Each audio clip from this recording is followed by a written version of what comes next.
Good afternoon students, कैसे हैं आप सब। Today we are going to start the uses of some common non metals. वैसे तो बहुत सारी नॉन मेटल्स होती हैं, but today we are going to start some common non metals and uses of some common non metals. Okay, till previous video we have discussed about the all the properties, chemical and physical properties of non metals and metal also.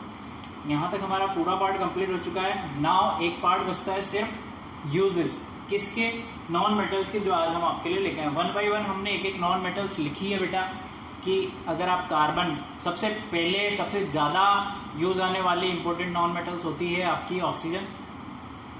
सबसे ज़्यादा abundant non metal अगर आपसे कोई पूछे, abundant metal की अगर आप बात कर रहे हैं बेटा, तो होता है aluminium. And abundant non metals की अगर आपसे कोई बात कर रहा है या पूछ रहा है question, that is your oxygen. Oxygen abundant non metals mean सबसे ज़्यादा क्वांटिटी में पाई जाने वाली नॉन मेटल्स है प्रेजेंट टाइम पे। ओके, सो ऑक्सीजन कितनी ज़्यादा इंपॉर्टेंट है हमारे लिए, आप सबको पता है बेटा। ऑक्सीजन अगर नहीं लेंगे तो हम सर्वाइव नहीं कर सकते। विद इन अ सेकेंड के लिए भी अगर ऑक्सीजन बंद हो रही, हम खाना खाए बिना रह सकते हैं, पानी पिए बिना रह सकते हैं, 2-4 दिन सर्वाइव कर जाएंगे, एक हफ्ता भी सर्वाइव कर जाएंगे। ठीक है, खाना नहीं मिलेगा तो भी चलेगा, पानी पे जी लेंगे, पानी नहीं मिलेगा तो किसी और से जी लेंगे, है ना, पर जी लेंगे। बट आप सोचिए, इमेजिन कीजिए स्टूडेंट्स, अगर ऑक्सीजन नहीं मिलती है आपको, then how can you survive, नहीं कर सकते।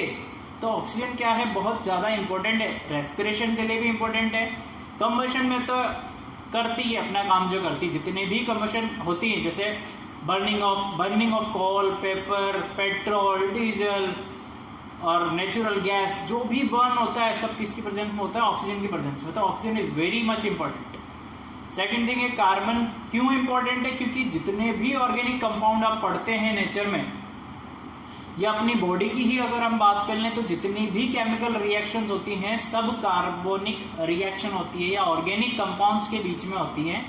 That's why carbon is very much important. ठीक है, 2 फॉर्म में कार्बन पाया जाता है नेचर में, ग्रेफाइट और एक डायमंड के फॉर्म में।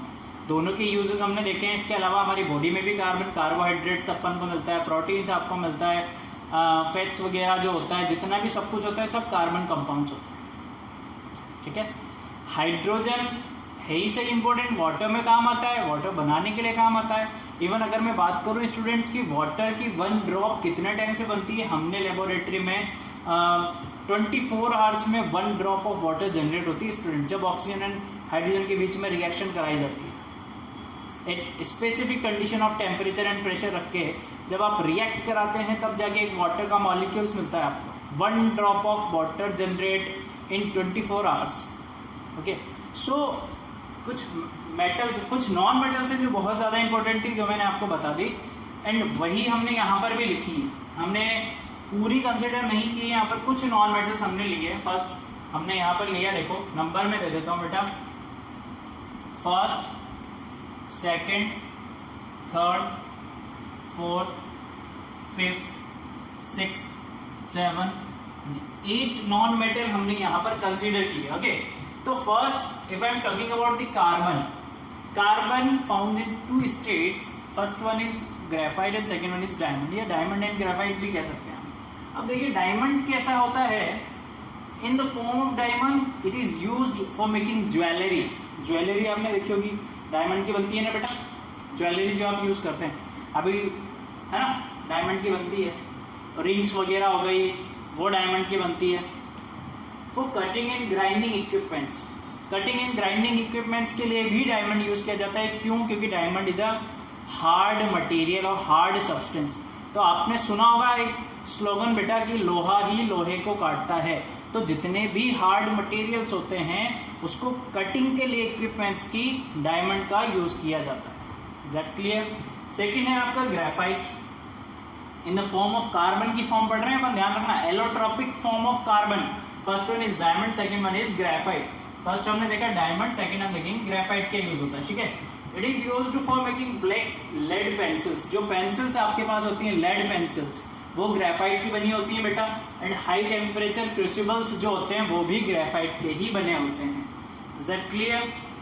सेकंड है आपका सल्फर, कि आपका सल्फर कहाँ यूज किया जाता है, तो जो गन पाउडर बनता है, गन पाउडर, गन चलाते हो उसका जो पाउडर होता है वो सल्फर का बना होता है। एंड और कहाँ होता है, सल्फ्यूरिक एसिड बनाने में, सल्फ्यूरस एसिड बनाने में।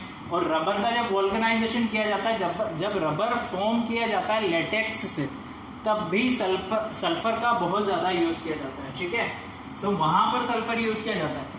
नेक्स्ट है आपका फॉस्फोरस। कहाँ पर यूज़ किया जाता है? फॉस्फोरस बहुत बेटा होता है आपका विस्फोटक पदार्थ, जैसे आप हिंदी में कहते हैं। जलाने के लिए जो सबसे इंपॉर्टेंट चीज़ होती है वो होता है फॉस्फोरस। अब फॉस्फोरस जलाने के लिए सबसे अच्छा सब्सटेंस होता है बर्निंग के लिए। दैट्स वाई मैच स्टिक्स जो होते हैं या क्रैकर्स वगैरह जो आपके बनते हैं, क्रैकर्स पटाखे आप जो यूज़ करते हैं, रेट पॉइजन चूहे मारने की जो दवा होती है आपकी, वो जो आप यूज़ करते हैं फॉस्फोरिक एसिड बनाने में, फर्टिलाइजर बनाने में, और भी बहुत सारे यूज होते हैं phosphorus. Is that clear? Next है आपका बेटा ऑक्सीजन। ऑक्सीजन मैंने आपको बताया कि सरवाइव करने के लिए हमें ऑक्सीजन इनहेल करना पड़ता है, ऑक्सीजन इन करना पड़ता है और कार्बन डाइऑक्साइड आउट करना पड़ता है। तो ये तो रेस्पिरेशन होता है। तो रेस्पिरेशन में हेल्प करती है ऑक्सीजन, तभी तो हम जिंदा है बेटा। सेकंड क्या करती है? कंबशन में काम आती है। किसमें? कंबशन मीन्स होता है किसी भी चीज को जलाने के लिए ऑक्सीजन की रिक्वायरमेंट होती है। तभी तो देखते होंगे, या कभी कहीं आग लग जाती है तो क्या बोलते हैं कि पानी मत डालो, पानी से आग और फैले, क्योंकि वाटर में ऑक्सीजन प्रेजेंट होता है। तो कभी या तो बोलते हैं सैंड से कवर कर दो, या फिर कोई ऐसा कपड़ा ले लो, मोटा सा ब्लैंकेट आप यूज कर सकते हैं। उससे क्या होता है बेटा, ऑक्सीजन के जो प्रेजेंस है वो ब्रेक हो जाती है, कट हो जाती है ऑक्सीजन, जिससे क्या होता है आग इजीली बुझ जाती है ना। देखो नेक्स्ट है नाइट्रोजन का कहाँ यूज किया जाता है? अमोनिया बनाने में। अमोनिया की बहुत बड़ी बड़ी इंडस्ट्री होती है बेटा, अमोनिया बनाने में इसका यूज किया जाता है। इजीली नाइट्रोजन वहां पर मिल जाता है आपको, है ना। मोस्टली यूज जो होता है उसका अमोनिया बनाने में होता है। सेकंड कहाँ होता है? नाइट्रिक एसिड बनाने में किया जाता है। कहाँ किया जाता है? नाइट्रिक एसिड बनाने में। जब आप एसिड बेस एंड सोल्ट्स पढ़ेंगे बेटा, या 7th क्लास में आप लोग पढ़ के आए होंगे एसिड बेस एंड सोल्ट्स में, वहां पर आपने नाम सुना हुआ है नाइट्रिक एसिड्स। सो उसमें भी नाइट्रोजन का यूज किया जाता है। Is that clear? Second next is one is your chlorine. Chlorine तो आपने बहुत कॉमन नेम सुना ही होगा, जल्दी जल्दी नाम सुनाया में जाता है। क्लोरीन एक ऐसी नॉन मेटल्स है जो हमारे प्यूरिफिकेशन ऑफ वाटर के लिए काम की जाती है ना। जो अपने वाटर टैंक से पानी आता है बेटा, वहाँ पर एक क्लोरीन टैंक भी होता है। लोडिंग के बाद, फिल्ट्रेशन के बाद एक क्लोरीनेशन टैंक होता है, जहाँ पर वाटर को क्लोरीन में से पास किया जाता है, ताकि जो इम्प्योरिटीज़ रह गई हैं पूरी तरीके से वो क्या हो जाए, क्लियर हो जाए। ठीक है, प्यूरिफाई जो वाटर होता है उसके लिए भी क्लोरीन यूज किया जाता है। ठीक है, तो for bleaching, sterilising water, sterilise किया जाता है वाटर को। फॉर मेकिंग क्लोरीन कंपाउंड्स, जितने भी क्लोरीन के कंपाउंड्स बनते हैं, calcium chloride, potassium chloride, magnesium chloride, aluminium chloride, zinc chloride, और भी बहुत सारे कंपाउंड्स बनते हैं क्लोरीन के, तो वहां पर भी क्लोरीन यूज किया जाता है। ठीक है, नेक्स्ट है आपका हाइड्रोजन। कहाँ यूज किया जाता है? एज अ फ्यूल यूज किया जाता है। जितने भी फ्यूल यूज किए जाते हैं उन सब में हाइड्रोजन पाया जाता है बेटा, है ना। और वेल्डिंग जो आप यूज करते हैं, वेल्डिंग, वहां पर भी हाइड्रोजन गैस का यूज किया जाता है। फॉर मेकिंग अमोनिया, अमोनिया में भी किया जाता है। हाइड्रोक्लोरिक एसिड बनाने में भी किया जाता है हाइड्रोजन का use. And vegetable oil, vegetable घी का hydrogenation is a process. Vegetable घी जो हमें नेचुरल सोर्सेज से मिलती है या नेचुरल फैट से मिलती है, उसका हाइड्रोजिनेशन कराते हैं बेटा कैटेलिस्ट की प्रेजेंस में, निकल या पीबी के प्रेजेंस में। क्या कराते हैं हम? क्या कराते हैं? हाइड्रोजिनेशन। तब हमें क्या मिलता है? वेजिटेबल ऑयल मिलता है। उस वेजिटेबल ऑयल में भी हाइड्रोजन प्रेजेंट होता है। और सबसे अच्छा काम होता है हाइड्रोजन का एज ए रिड्यूसिंग एजेंट, कि दूसरे में रिडक्शन कराने का काम करता है। कौन? हाइड्रोजन, सबसे अच्छा। लास्ट है बेटा अपना आयोडीन। तो आयोडीन हम जब नमक यूज करते हैं खाने के लिए घर में, बेसिकली फूड में जो नमक यूज करते हैं, कॉमन सॉल्ट या टेबल सॉल्ट जिसे आप बोलते हैं, उसमें आयोडीन पाया जाता है। Tincture of iodine, antiseptic creams वगैरह जितनी आती हैं आपकी, टेबलेट्स जो भी होती हैं, वहां पर आयोडीन का यूज किया जाता है। Is that clear? तो ये कुछ नॉन मेटल्स थी जिसका हम डेली लाइफ में यूज करते हैं। यहाँ पर हमारा चैप्टर फिनिश होता है बेटा। अब आप क्या करेंगे?